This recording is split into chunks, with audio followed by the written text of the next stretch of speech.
and welcome to a new edition of Crunch Time Nightly here on ASTV Productions. I am Michael Wags, Wagon Connect, joined alongside by my good buddies Joe Hamilton and Scott Tobin. Gentlemen, how are we doing tonight after that, let's just say game that the Blues played last night? Cardinals obviously winners as well, but how are you guys doing today? A decently warm day here in St. Louis. Go ahead, Scott. Warm. Summer's starting to show up. It's going to be nice and warm. We're getting close to 90. It's going to be a fun, toasty weekend in St. Louis, man. But today was okay, for sure. Yeah, it was a great day. I got to, get out in some fresh air, take a ride. I just like taking a ride sometimes. It just kind of calms me down when I need it. But other than that, yeah, it was kind of ugly last night. I'm just going to put it that way. It was ugly. But, hey, at least the Cardinals won.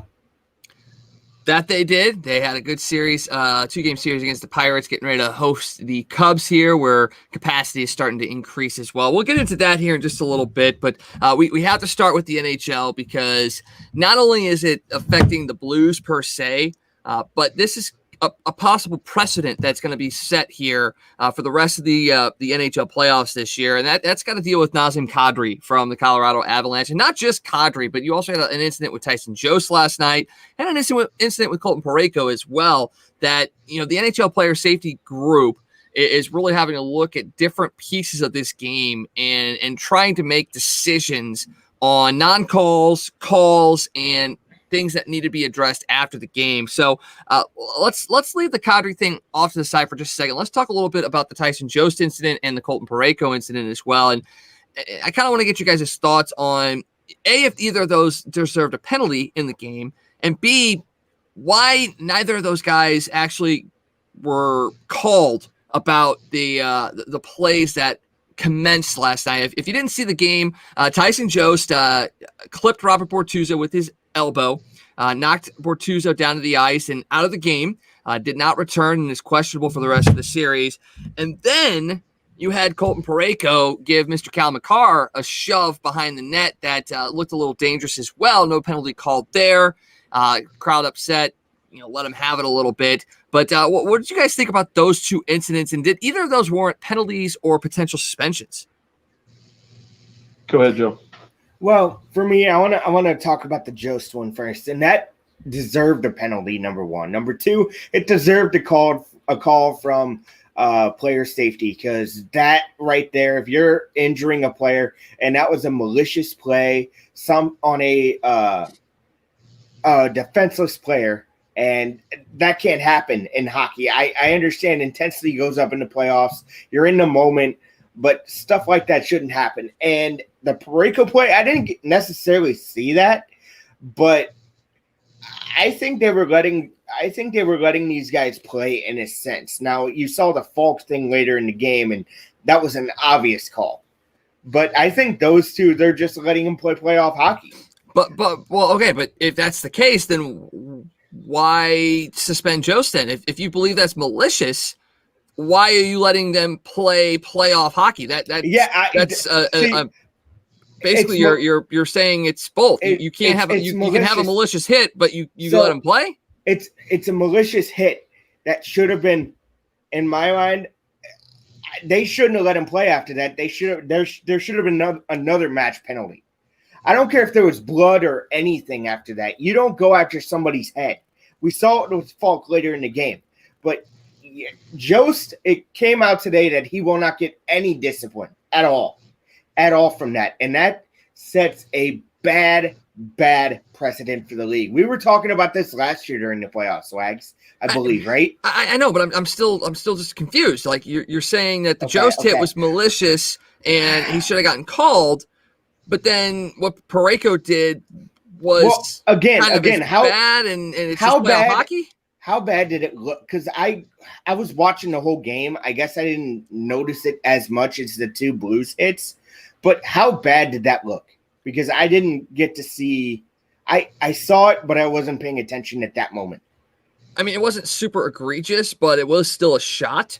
And if you didn't see that yet, but you saw the Tyson Jost thing, that's a little confusing because the Tyson Jost thing was also kind of not like blatant, I would say. I mean, you had to like literally go back and watch the replay, and then you saw the elbow clipping Bortuzzo. So like I get not a penalty being called in both of those instances, but I guess I'm more surprised by the fact that after the fact, post game, that they didn't look at that and go, okay, well, we know the result of the Jost thing. We know the result of the Porreco McCarr thing. They looked at it. So in my mind, it's just it's the refs not being able to keep control of the game, and NHL player safety just kind of saying, we don't really know what we're doing. We're just gonna let it happen. You say that, Wags. Yeah. Go ahead, Scott. No, go ahead, Joe. No, what I was saying was, then what's going to come out of this Cadre scenario then? He's going to get suspended, but how long is that going to be for? We've seen multiple instances of NHL player safety not doing their jobs correctly. So what do you see coming out of that? That's another big issue. From everything they were saying today, he's probably looking at 5 or 6 games for that hit on Falk. The other two, I mean, I'm kind of with the Wags. I mean, Joe said he saw the one that was the avalanche hit, but didn't see the one with the Blues hit with Porreco. That's kind of a fan thing. You don't notice it when your team does it, but when the other team knows that, oh my God, that was horrible. So yeah. I'm gonna go back to announcers and guys that are way more into hockey than I am, and a guy like Chris Kerber and Joey Vitale who both said they didn't think that either one of those hits deserved suspensions today. So I'm going to kind of side with the experts on that. Yeah, you look at the Jost thing, and it definitely wasn't intentional. It was more of a swinging around, and his elbow did catch Bortuzzo. I think if the refs saw it in the moment, it probably should have been a penalty. And obviously when a player gets injured, you want some sort of, not retaliation, but a little bit of consequence for that. And yeah, it's hard to tell if Bortuzzo was coming back. You can't sit there and make the determination, okay, it should have been a penalty because he didn't come back. Well, you can't penalize a guy 5 minutes or half a period later because a guy doesn't come back. So those two are definitely tricky when it comes to penalties. For me, it's a little bit after the fact. McCarr was not hurt, so them not doing anything for Porreco, I get. Jost, at the very least, I would have expected at least a conversation, a phone call saying, hey, we got to be really careful. Maybe not a suspension, but at least a conversation, putting him kind of on notice and letting the Blues and the NHL kind of know, hey, look, we're looking at this. We know some things are incidental. Things like this do happen. It looked bad on replay, but after analyzing it, this is kind of where we're at. We had a talk. We had a chat. No suspension, but maybe a fine. I mean, that's the thing with Jost. At the very least, he needs to be fined because it still was an elbow to the head, and Bortuzzo is going to be out. So a fine is something I would expect potentially still to come for Jost, but I'm not entirely sure if that's actually going to happen. Now we get to the Nazim Cadre thing. Cadre is a dirty player, hands down. He's been that way since he was in Toronto. As Scott alluded to, this guy has been suspended multiple times, playoffs and regular season. He's going to get 5 or 6 games. No matter how badly player safety screws this up, he will probably get 5 or 6 games. Yes, he may appeal. Maybe it goes down. Maybe it doesn't. But it was just a bad look for Cadre. And I'm a guy that I like Nazim Cadre in a sense. I rooted for him in Toronto. I think he's a guy that never kind of got a fair shake up there, but he doesn't do himself any favors. And he may have just put Colorado on blast in a sense that, yes, the Blues are going to be down possibly 2 defensemen in Bortuzzo and Falk. But the way they came out in that third period after all that happened, yes, they lost the game. Yes, you could kind of nitpick how things went after that. But this team had a fire in them. And if they're able to continue that and carry that over, at least into Friday night, this series may have just changed on what Nazim Cadre did to Justin Falk. Maybe the Blues win the series, maybe they don't. But I guarantee you, Colorado is in for a hell of a fight the rest of the way. I hope you're right. I hope we see the Blues come out Friday night and play a really tough game, and hopefully they get back in this series. But lighting a fire underneath them or not, being angry, wanting to fight back, they got to find a way to stop that front line of Colorado. I mean, you can't let those guys just absolutely dominate you like they have in these first 2 games. Yeah, you can't allow McKinnon to have open looks like he's had the first 2 games. And on top of that, you can't be leaving the forwards close to your goal that lead into easy goals. I believe that was McKinnon too. I'm also pretty sure that those were all power play goals, which means you have one less guy on the ice. Yeah. So, but if you leave a guy wide open, you have to have your head on a swivel being on a penalty kill, Wags. I mean, I know, I play, but you also have to remember Colorado is a ridiculously fast and skilled team. Okay, you're not going up against a normal NHL power play. Okay, you're going up against one of the best power plays in the league with some of the top talent in the league. Not just a guy here, a guy there. You're talking about one of the top offensive defensemen in Cale Makar. You got Nathan McKinnon. You got Mikko Rantanen. You got Gabriel Landeskog. I mean, you've got like literally the top of the tops all on one power play unit. Okay, and they're fast. They're agile. And they know exactly what they want to do. You're down a player. So if you're having issues trying to contain them 5-on-5, take a guy away. What do you expect? Yes, they could do more. They can be better. But you almost have to just chalk it up and say, if you go to the box, yeah, we're probably giving up a goal because it's a damn good power play. Well, Wags, the Blues in that second period, and especially that third period, outplayed Colorado 5-on-5. Yes, 5-on-5 they did. Yeah, but you said if you can't contain them 5-on-5, we did contain them 5-on-5. The problem is you take dumb penalties. You take penalties, period. No matter if the calls are bad or not, you can't be taking penalties. The Blues outscored this team 5-on-5 during the regular season. And that was a big key of mine before the season started, or before the series started. So, yeah, playing them 5-on-5 is going to be huge in Game 3. You cannot retaliate. You cannot do it. But that's the thing. They weren't retaliating and getting bad penalties. They were getting called on penalties. Okay. You know, one of them, Robert Thomas flipping the puck over the boards, mental mistake.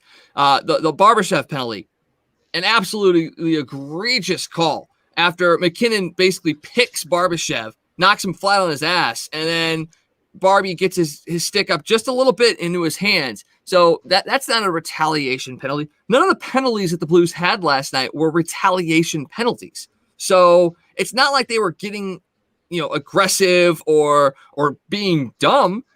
That's just kind of how it shook out. And yes, they probably just need to be a touch smarter.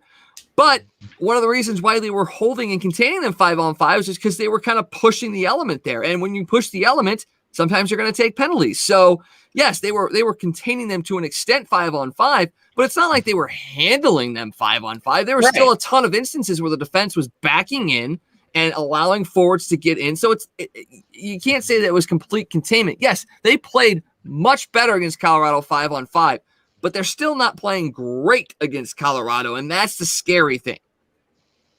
Well, and you can break that down however you want to. The big number you have to look at is you played 2 games now and you've been outscored 10-4. That's what it all comes down to right there. They've outscored you by 6 goals in these first 2 games, and their best players have shown up and yours haven't. I mean, let's be honest. Tarasenko didn't have a shot on goal yesterday.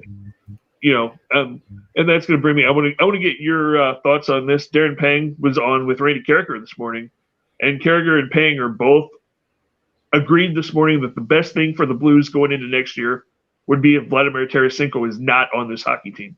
What do you think about that? Joe, go right ahead. You know what? A couple of years ago, I'd say you're crazy. But now I'm like, you might be right. This isn't the same Vladdy Tarasenko that we saw in his younger day. Not to mention, he's had 3, not 1, not 2, but 3 shoulder surgeries. Oh, I can see why he likes LeBron. Not 1, not 2, not 3. Okay, but seriously though, 3 shoulder surgeries. And do you think that shoulder's really healthy right now?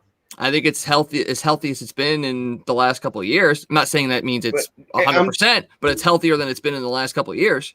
His shot isn't the same. He does make that power move to the net, which I like to see. But I saw his reaction after a hit either yesterday or in Game 1, and it was kind of scary because maybe he could have screwed up that shoulder again. I think it would do this team some good. But if Tarasenko isn't on this team, you still go out and get a goal scorer.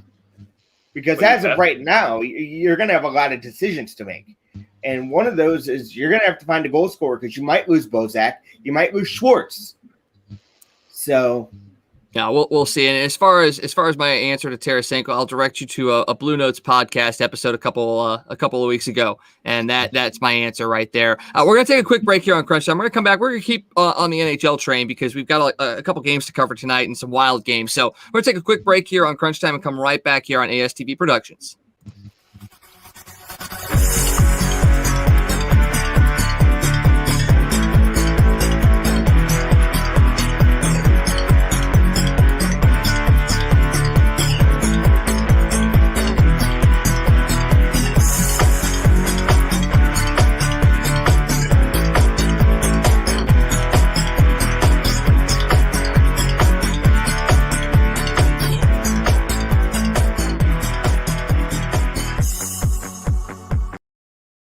And we're back here on Crunch Time here on ASTV Productions, talking a little NHL action. We were talking about the hit by Nazim Cadre on the Blues' Justin Falk last night. Well, had another incident tonight, a scary incident up in Toronto in the Canadiens Maple Leafs first game of their first round series. John Tavares took a knee to the head tonight, to the face really, and ended up being taken off the ice on a stretcher and transported to a local hospital. Corey Perry was the guy that whose knee went into Tavares' head. The good thing is Tavares gave a thumbs up to the crowd as he was leaving on the stretcher, moving his extremities. Definitely a scary moment. And we talk about illegal hits and things of that nature. When you look at this play, it doesn't necessarily come across as a dirty play. It's more of an unfortunate incident. The only thing that is going to be a part of this is the fact that it is Corey Perry. And he's got a bit of a record when it comes to dirty plays. And I'd be really interested to see if player safety has anything to say about this one. I don't know. What do you guys think about that? I didn't get to see the play, but I have been reading message boards and things like that, and some people are saying that it didn't seem that dirty. I was watching the NHL Network intermission report. They're playing the game tonight, and they didn't seem like it was too dirty. But I'd have to go back and see the play. If there's really intent to it, then you better get a call from player safety. But at this stage of Corey Perry's career, do you think he's really trying to get suspended? He did get tossed out of the Winter Classic, but literally a couple minutes in. So, I mean, anything could be possible. Yeah, I mean, I just saw the highlights of it just a couple of times real quickly. It didn't necessarily look like there was a whole lot of intent there. Like you said, it looked like it was more of just a accidental type thing. So we'll see what happens. That we will. In prayers up to John Tavares as well. He was a guy that the Blues were going after a couple of years ago. Still, I think Lord will look pretty darn good in the St. Louis Blue, but unfortunately not. But prayers to him, and hopefully he has a pretty quick recovery. That game is 2-1 Montreal with just under 2 minutes to go in the third period. You've got goals from William Nylander for the Maple Leafs, Anderson, and Paul Byron. Paul Byron gets a shorthanded goal to give Montreal the lead with, like I said, about a minute and a half to go. I tell you what, man, Toronto was so incredibly thrilled that they did not have to face Boston in the first round. They were like, yeah, buddy, we got a chance. And we got to play our bitter rivals, Montreal. And now Montreal might win game one. I mean, is Toronto destined to not get out of the first round regardless of who they play? Well, I mean, after Tavares went down, you almost had to think that. Because without Tavares, even though they have a loaded lineup, he keeps that team together. He is the captain. So it'll be interesting. Yeah, but don't you rally around your team if your captain goes down, especially? And I tell you, Joe's face froze in one of the funniest the funniest looks I can even imagine right now. So I got to screen capture that. But in these instances, when a captain goes down or an important player goes down, don't you generally see a team like come together and like fight and push to win this game? Ideally, you do. I mean, that's what everybody hopes for. That's what you plan for your teams to do, is to rally around your captain or an injured player. Sometimes it doesn't work out that way, but yeah, that's definitely what you hope as a coaching staff, is that your team's going to say, okay, let's step up and win this for our guy that just went down. And sometimes it works out, sometimes it doesn't. Unfortunately, and it is just game 1 too, so it's not like Toronto's like completely out of the picture if they lose this first game, which 43 seconds to go, still 2-1 Montreal. And the other game going on right now, you've got the Wild and the Knights. That series is tied at 1. Minnesota has a 2-0 lead as the first period draws to a close. You got goals by Eriksson, Ek, and Hartman for the Wild. And one of the things that you look at with this is, Vegas really didn't want to play Minnesota. Minnesota has been the bane of the Knights' existence this year. And in fact, Vegas didn't even win a game in Minnesota this year. I know a lot of people are going to sit there and say if Minnesota wins, it's an upset. But looking at the way Minnesota has played this year, and especially played Vegas, I don't really think it would be an upset. In fact, I picked Minnesota to beat Vegas in the first round, which I know it sounds crazy, but I could see this happening. Yeah, I can too. Like you said, the way Minnesota played Vegas all year, played them tough, beat them most of the time. And Vegas definitely wasn't the series they wanted. And I agree with you. I kind of thought Minnesota was going to pull the upset. I think I even put that in a group chat that this playoff, the way the seedings worked out, might be in the Blues' favor because they'd had the better chances against Colorado, and with Minnesota beating Vegas, I thought maybe we would have that Minnesota Blues matchup in the second round, and it could still happen. We could see both of those teams pull the upsets. And that's the big hope, is I really do hope that the Blues can come back and do that. And Lester chimes in about it. We'll jump back to the Blues real quick. He says, the way the Blues were playing in the third period, why would they pull their goalie with more than 2 minutes to go? And that seems to be the question that's kind of been encircling last night's game, is the fact that Craig Berube did pull Jordan Binnington or Ville Husso. I can't remember. I was asleep. I'll be perfectly honest. I went to bed after the second period. But they pulled their goaltender with 2 minutes to go in that game, being down just 1 and playing well. I mean, were you a little surprised that was the move that was made? I was, honestly. Me personally, I wouldn't have pulled him quite that early, but Craig Berube gets paid a whole lot more money than I do to make those kind of decisions. So, we just got to live with it. But yeah, I was definitely wondering. I thought that was a little odd that early in the game to pull it just down a goal.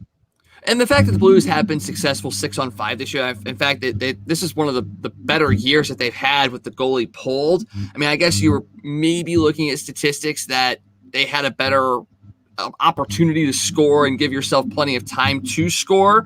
But once that first empty net goal went in, you knew it was pretty much just about over, because you were going to have to pull them again, and another one was bound to go in. So, yeah, definitely surprising that it was with that much time to go. But you also have to look at it and play into this too. The Blues were playing well. They were controlling the game.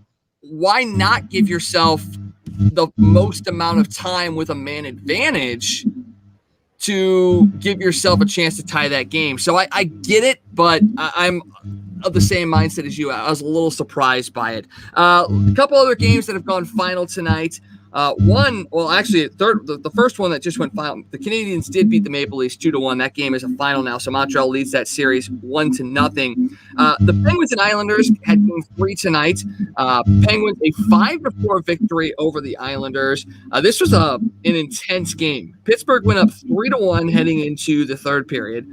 The Islanders tied it up in about a 2-minute span. Penguins went back ahead a couple minutes later. The Islanders tied it again with about 5.5 minutes to go. And then about a minute and a half to 2 minutes after they tied it up, Pittsburgh goes ahead for good on a Brandon Tanev goal, and that gives the Penguins a 5-4 victory and a 2-1 series lead.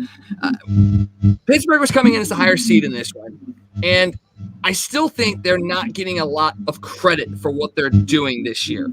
They churn out goaltenders like crazy. Marc-Andre Fleury. Then you had Matt Murray, and now you got Tristan Jarry. They seem to find ways to win, and they seem to find ways to win under the radar. Pittsburgh has a chance to really make some noise without people really paying attention to them. That's a little scary in my mind. It really is. And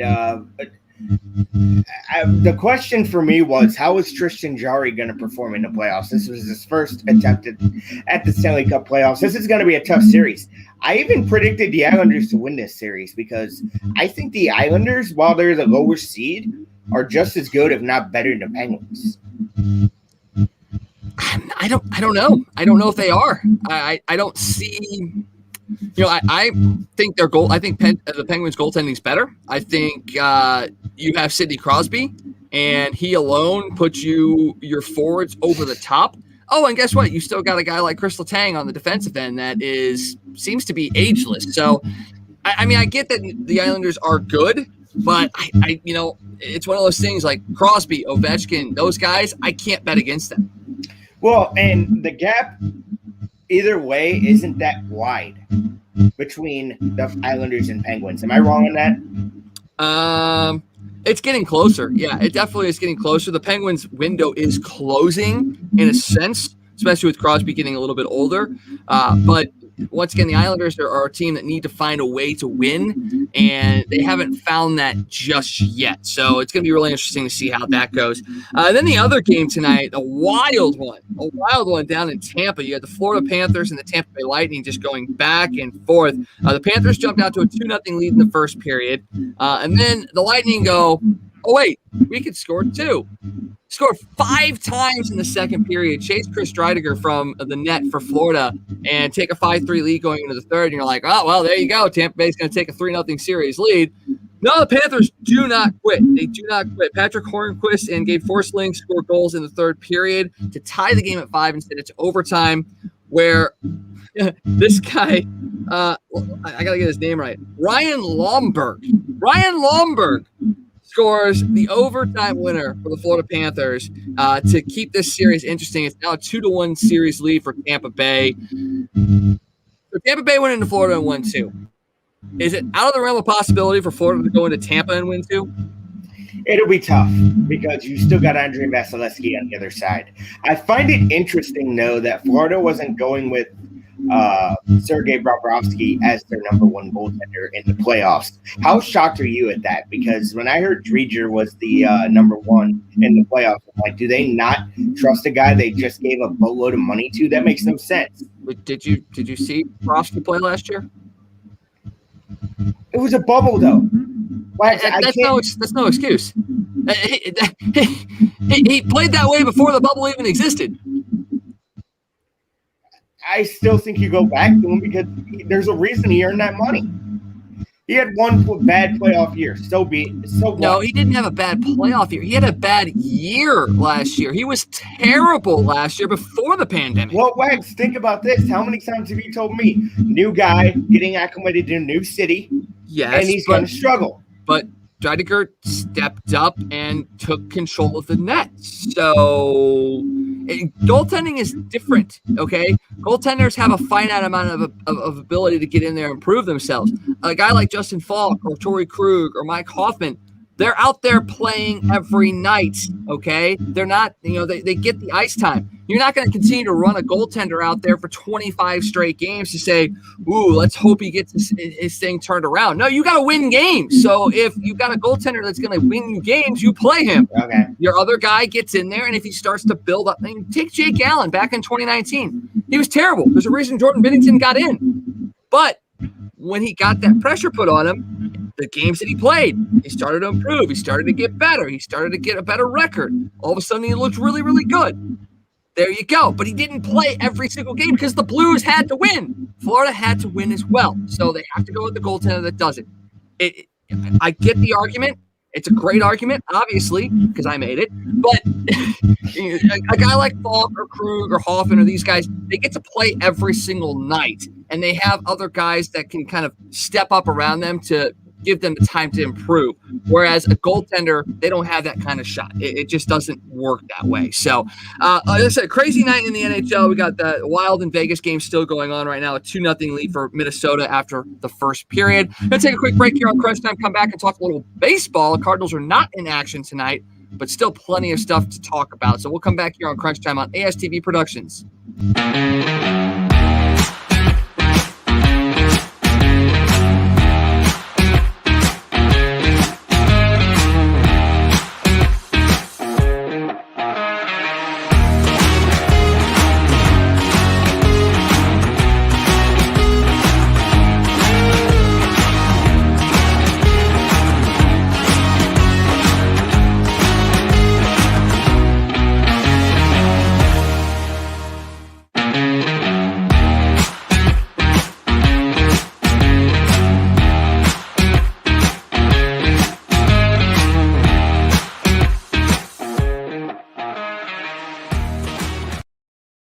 And we're back here on Crunch Time on ASTV Production. Scott talking of all things baseball here.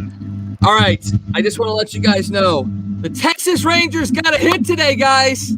They got a hit today. They actually got 6, but they were shut out 2-0 by the Yankees. Domingo Germán pitched another beauty for the Yankees.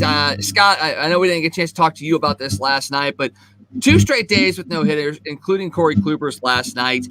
I mean, what's your thoughts on what's going on in baseball right now when it comes to the 6 no-hitters we've seen so far this year? You know what's crazy is 6 no-hitters, 3 teams. We have 3 teams that have been hit no-hit twice already this year. How embarrassing does that have to be if you're a hitter to say we're 6 weeks into the season and we've been no-hit twice? I mean, that just doesn't happen. It's pretty crazy. I do have to say I'm happy for Corey Kluber, though. It's good to see a guy who's been a really good pitcher and battled a lot of injuries, bounce back and have a game like that last night.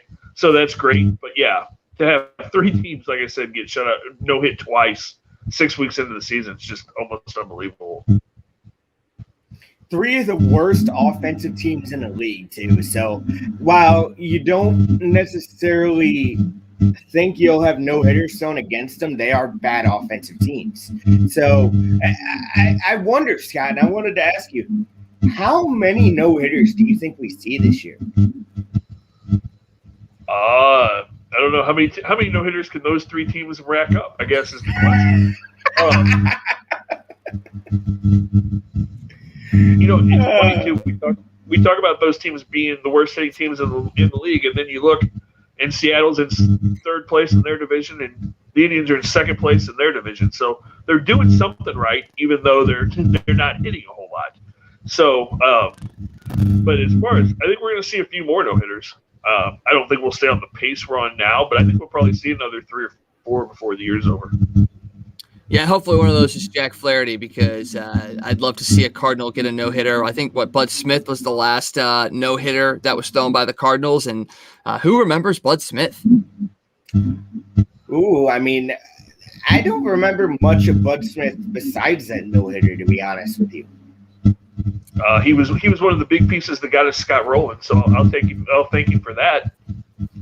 That no-hitter may have gotten us Scott Rowland, so yeah, we'll definitely take that. Back in 2001, actually. Talking about the other side of the spectrum, teams that got a lot of hits today. The San Francisco Giants, 16 hits, racked up 19 runs against Cincinnati tonight. Steven Duger hit his first career grand slam, a 9-run 3rd inning. Brandon Crawford drove in 6 runs, and I don't know, man. Cincinnati, we thought maybe they would push the Cardinals a little bit, but they have looked horrific as of late. And yes, the Giants are a bit of a surprise this year and are playing kind of a bit above their means. But they're getting production from the guys that they needed to get production from, including a guy like Brandon Crawford. Johnny Cueto, 5 innings pitched, 1 earned run, 4 strikeouts, and a walk. Tyler Mahle, 2 innings, 7 earned runs, 2 strikeouts, and 2 walks. Cincinnati, are they fading fast in your mind? Yep.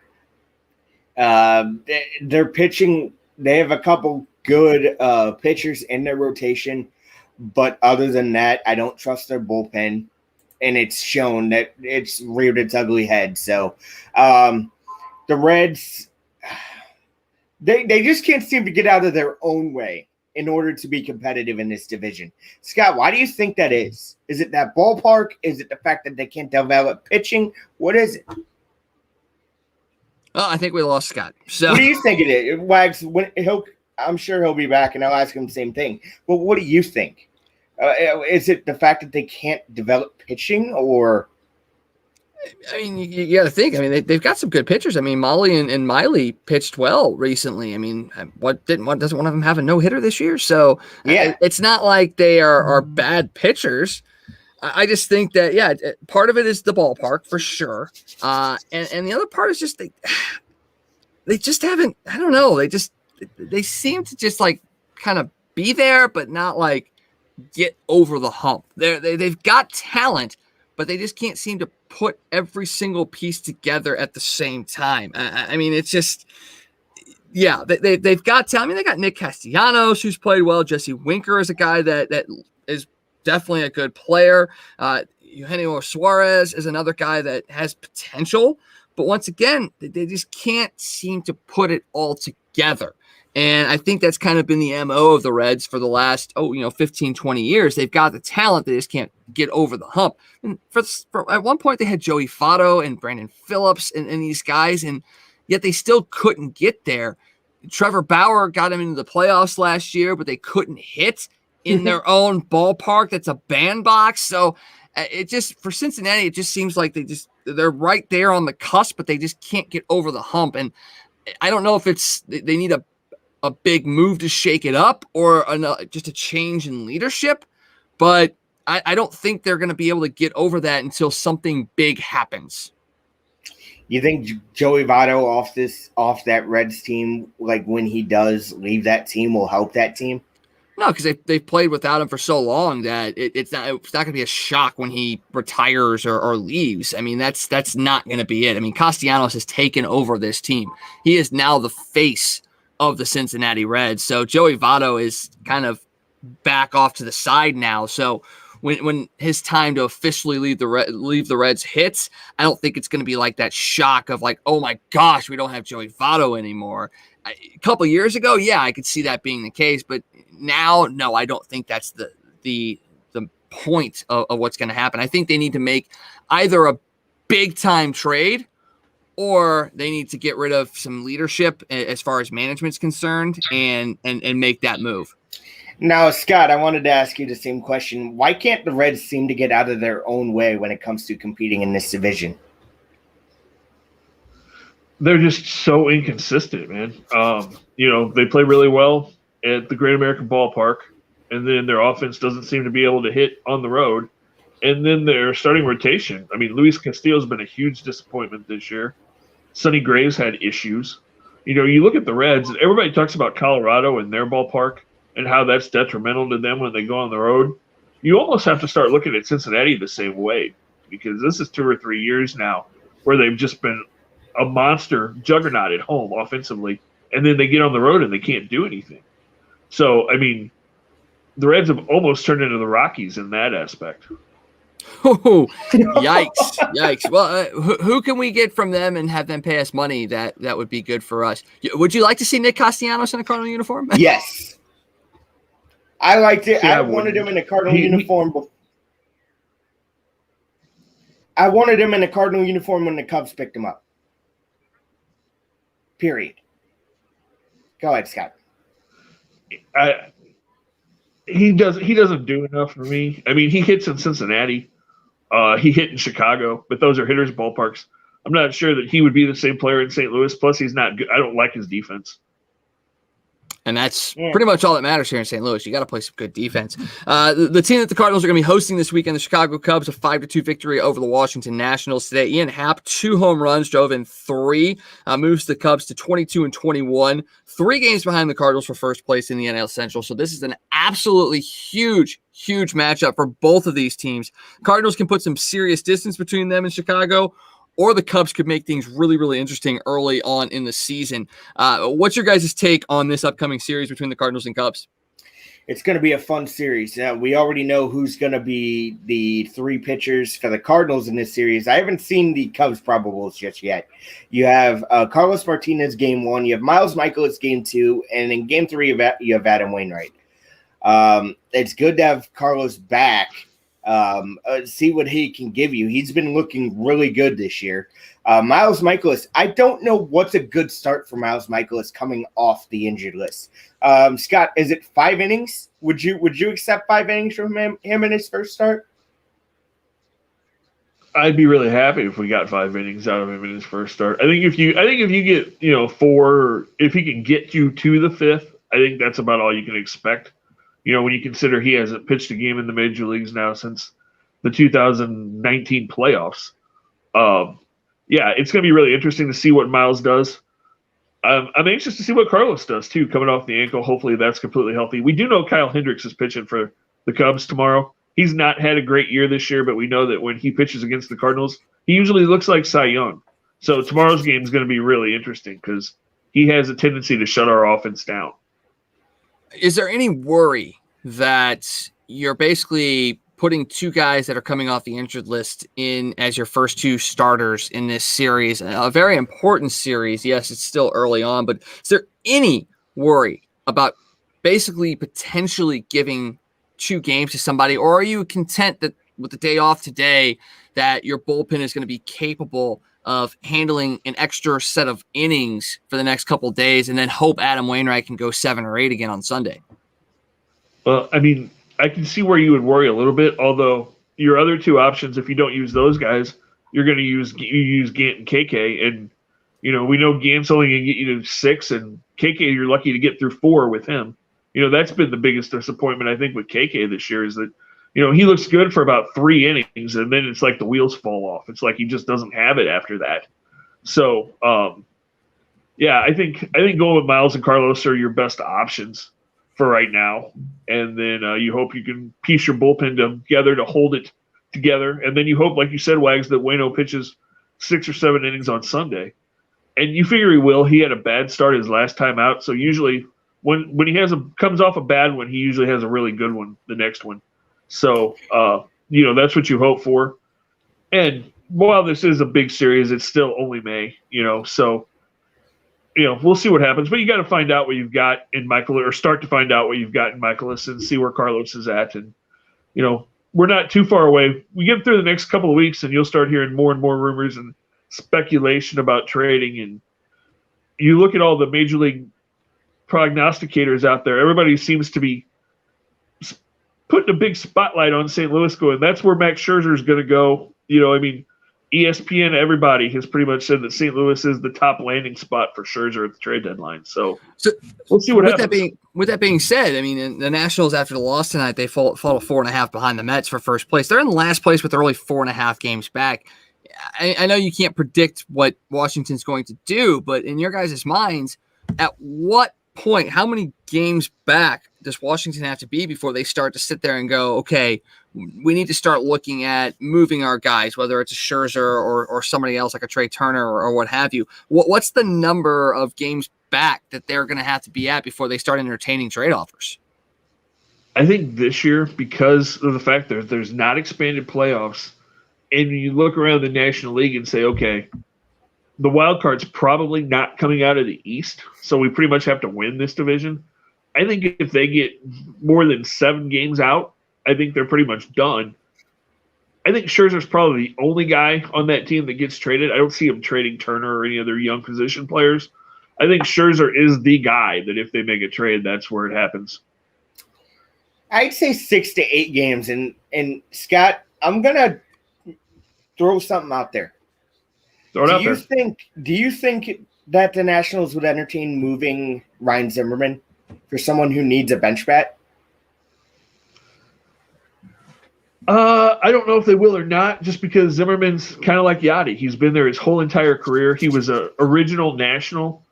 He got drafted he was the first guy that got drafted when they moved to DC. He was their very first draft pick. So because of that, because he's only played for that one organization and he's been such the face of that franchise, I kind of don't think they would. Wags? No, I don't think so. And honestly, I don't see him being a guy that the Cardinals would even entertain bringing into this team anyway. No, I'm not talking about the Cardinals. I'm just saying anybody who needs a bench bat, would he be out there? No. I think he's a guy that, just like Scott said, Yachty, he's going to finish his career with Washington. They want him to retire a National. I mean, he'd be he would probably be the first guy to have started and ended his career with that team. So that's a pretty big feather in the cap as well for a guy like Zimmerman and for Washington. So yeah, I don't see them really entertaining any trades now. I mean, if someone comes over, blows them away, and they go to him and say, hey, look, we could really set ourselves up for a long time. Your legacy would be intact kind of thing. Maybe, but I don't think any team's could. He's hitting 292, which is pretty good, but I don't know if any team's going to like come over and blow you away with something. So, but we'll see. We'll see. It's very possible. Crazier things have happened. Much crazier things have happened. So lots to kind of look forward to as the summer draws on and we get closer to that trade deadline. We're going to take another quick break here on Crunch Time, come back, talk a little golf, talk a little football. There was a signing yesterday that we didn't get a chance to talk about on the show last night, and I know some people are just itching to talk about this. So we'll come back here on Crunch Time here on ASTV Productions right after this. Hi, I'm JD Houghton, host of the SAS Sports Show. Catch it every Thursday at 5 p.m. Central Standard Time for all things Saskatchewan sports. And once again, always check out the amazing shows here on ASTV Productions. Lots of great things, including JD. You got Graham over with Coffee with Graham, Theo, just so many great shows here on the network. Make sure you check those out. All right, I know it's not your guys' favorite sport to talk about, but we got to talk about golf here real quick. PGA Championship underway today. You had very rough conditions in a sense today out there in South Carolina, Kauai Island in South Carolina. Corey Connors, a 5-under round today, is your leader. Keegan Bradley, a couple shots back at 3 under. A lot of just solid play today in the PGA Championship. Not a lot of like huge names at the top. You know, you still got a guy like Brooks Koepka sitting at 3 under. Phil Mickelson actually up there at 2 under. Brendan Grace at 2 under as well. You look at it, it's the first like real major of the year outside of the Masters. I'm not going to sit there and say I'm excited about this one. For some reason, I just can't get into the PGA Championship. I don't know why. I mean, I enjoyed it when it was here in St. Louis. But for some reason, I can't seem to like get hooked into it for some reason. I don't know about you guys, but I'm a little worried that my golf fandom is starting to wane a little bit. Nothing like a live golf event. Go ahead. No, go ahead, Joe. Nothing like a live golf event. It really, you have to be there to really enjoy the sport. You know what I mean? Not really. My mind, you don't think so? Why? No. Why? Because I've done both. I've been to a live event and I've watched it on TV. When you're watching it on TV, guess what? You're always watching action because they cut between golfers. When you're there live, you see a group come in and then you wait. Then you see a group come in and then you wait. Then you see but it's fun though, because when I was there at the PGA, you were seeing like the names, like these guys are walking right by you. You're really close. You're getting to see them actually play. And it's really cool because you are able to kind of sit there and analyze what they're doing. You get to see them take their approach shots and then come up and see them study the green and all that. So there was a lot of really, really cool things about being there live, but also watching on TV, you get to see everything. So, I mean, it's not so much that one's better than the other. I don't know. For some reason now that, and I hate saying it because I don't think this is all about Tiger, but not having Tiger as part of it is definitely harder to get into. But there are still so many really, really good players that it kind of hurts that I'm not as interested in the PGA this year. Yeah, there are a lot of really good players, like you said, but there's not Tiger. There's not that sense that he's going to do something special on that last day. And, you're going to see something that you haven't seen. And, he's going to pull off one of those crazy shots where we see it sit on the edge of the hole with the Nike emblem on the ball sticking out when they were his big sponsor, stuff like that. I mean, it's just without Tiger, there's just not that draw. There's just not that excitement about golf, even though, like you said, there are some really good players on the tour, and all you have to do is look at the TV ratings, because the TV ratings when Tiger is at an event and the TV ratings when Tiger is not are two totally different worlds.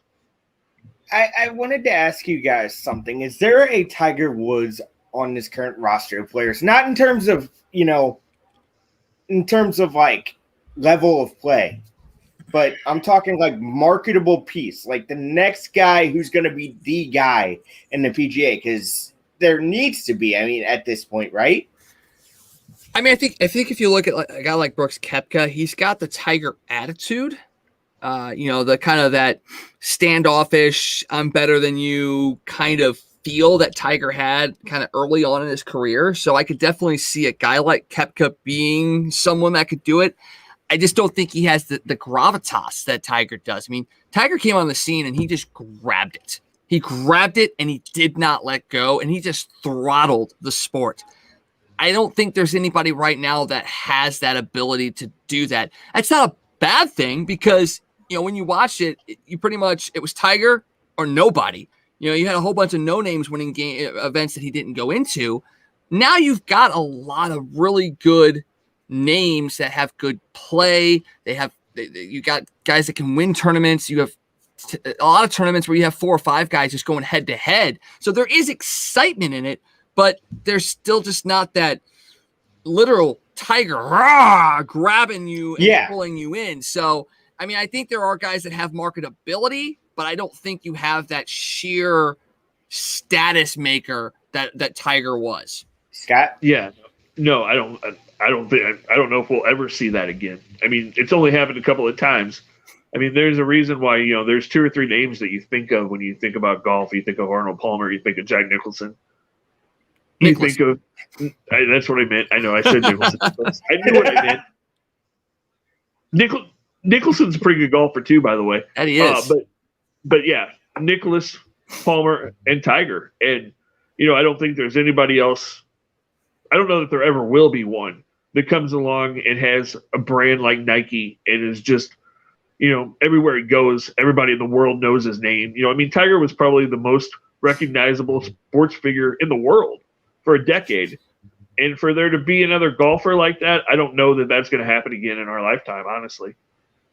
I think if anybody has a shot, it might be his son, honestly. If you watched him and Tiger play in that father-son tournament, he's got the same swagger. He's got the same swing. He's got the same kind of mindset that Tiger does. I don't know if he'll still have the same kind of pull that Tiger did, but if he wants to go into that industry and he wants to follow that career path, I mean, what better teacher than Tiger to help you through your rounds, or maybe even one day be your caddy? So if anybody has a chance of maybe coming anywhere close, it might be his son. But if you're his son, do you look at that and go, do I really want that to be something that I go through as well? I mean, you can change it. Obviously, you can change your stripes and you don't have to follow in your father's footsteps or things like that. But he's also seen what that side has done to his dad. And maybe he doesn't want that. So it's a really interesting conundrum to think about. And it's going to be really interesting to watch and see if somebody does end up rising to that occasion.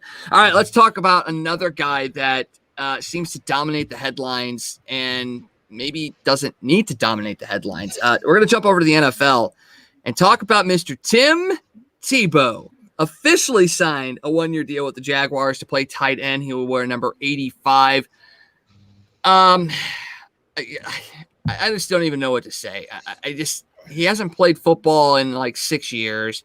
He got bounced out of the Mets, minor league system for baseball. He's a good analyst and he was a great college football player, but like, what is the draw of signing Tim Tebow to play tight end for you? Is it all a publicity stunt? I don't understand what Urban Meyer is doing. And it's making Urban Meyer look really bad. If you look at all the analysts and the people talk about him, everybody's saying, okay, Urban Meyer has no idea what he's doing, and this Jacksonville organization's doomed. And I don't know if you've seen the reports in the last day, but there are reports coming out of Jacksonville left and right that this signing has the front office and the organization divided, that there were lots of coaches, lots of people in the organization that did not want Tim Tebow. And they basically said, this is an Urban Meyer thing, and we're not on board. And so to have all that going on already, when you haven't even played a game yet, you're not even to training camp. I mean, what does that message does that send to your players? And if you're Trevor Lawrence, are you looking around going, what did I sign up for? And I don't know if you've heard this, another Urban Meyer thing real quick. They drafted Travis Etienne in the first round, and we were like, oh, cool. He's bringing in Lawrence is running back. And then Urban Meyer came out and said, we drafted him just to be a third down back. That's all we're going to use him for. And then he came out this week and said, yeah, we're not going to use Travis Etienne as a running back. He's going to go into minicamp and offseason conditioning and work out as a wide receiver. Huh? You're going to do what? You used a first-round pick to draft a running back that you're either only going to use as a third down back or a wide receiver? What the hell are you doing? We don't want Jacksonville here anymore, do we? We don't want the Jaguars in St. Louis. I don't want anything to do with them. The only one I'd want here is Trevor Lawrence. Other than that, they can all screw off. I mean, that's bad. Wait, you wouldn't want Travis Etienne here? I'd want Travis Etienne as an all downs running back. So basically, you're saying you want the Jags minus Urban Meyer. Yeah. The players minus Urban Meyer, and you go and hire Bob Stoops as your head coach. At least he can. At least he wouldn't make these kind of moves. I think. Because he's coached in the NFL before. Well, I think it could work. I never understood why Bob Stoops never made that jump. Anyway, it doesn't matter. Maybe because he doesn't think he could make the jump. How do you draft a quarterback or draft a running back in the first round as a third down back? What are those guys usually, Wags? Where do they go? Fifth, sixth round, maybe later in the draft? Undrafted. I mean, what does that tell your fan base? Oh, we're just going to continue to lose all these years and we're going to waste Trevor Lawrence. Well, you're going to lose fans pretty damn quick, and this could cause them to move. Maybe not here, but I can see them moving. Maybe to London. Yeah. I don't see them going to London. There's just too many things that don't make sense for one team to move to another continent. It just doesn't make sense. But yeah, things in Jacksonville don't look good, and there's no way that Tim Tebow makes this team. There's just no way that it happens. I mean, the guy's 32 years old now. He's never played a receiver position. It's a publicity stunt, and it's a bad one because it's going to blow up in his face. And looking at the Jaguars roster now, Tebow becomes the sixth tight end. Chris Manhertz, James O'Shaughnessy, Luke Farrell, Ben Ellefson, and Tyler Davis all are tight ends on the Jaguars roster right now. So basically you're sitting there saying, hey, guess what? We're going to bring in a guy that hasn't played in, 6 years, 34 years old, making a transition to tight end. We're gonna bring him in. He's going to beat out at least 4 of those guys to be the third tight end on this team. It's asinine. It's a publicity stunt. It's trying to draw eyes to Jacksonville, and you hope it doesn't blow up in the face because you hope for Tyler Lawrence's sake. Travis Lawrence. Trevor Lawrence. Trevor Lawrence. That's how much I think of Trevor Lawrence. I honestly don't think he's going to be much of anything. I don't. I know people are hyped about him. I know people think he's got a lot of potential. I, for one, don't see it. I hope I'm proven wrong, and I hope I'm proven wrong because they're not using Tim Tebow as their tight end. So, although, can you imagine? I saw this meme. I saw this meme the other day about who's going to watch ESPN when Trevor Lawrence throws his first touchdown to Tim Tebow. Yeah, that'll be the running highlight for like a month when that happens. That it will. All right, well, guys, thank you for joining us tonight. It's been a great show.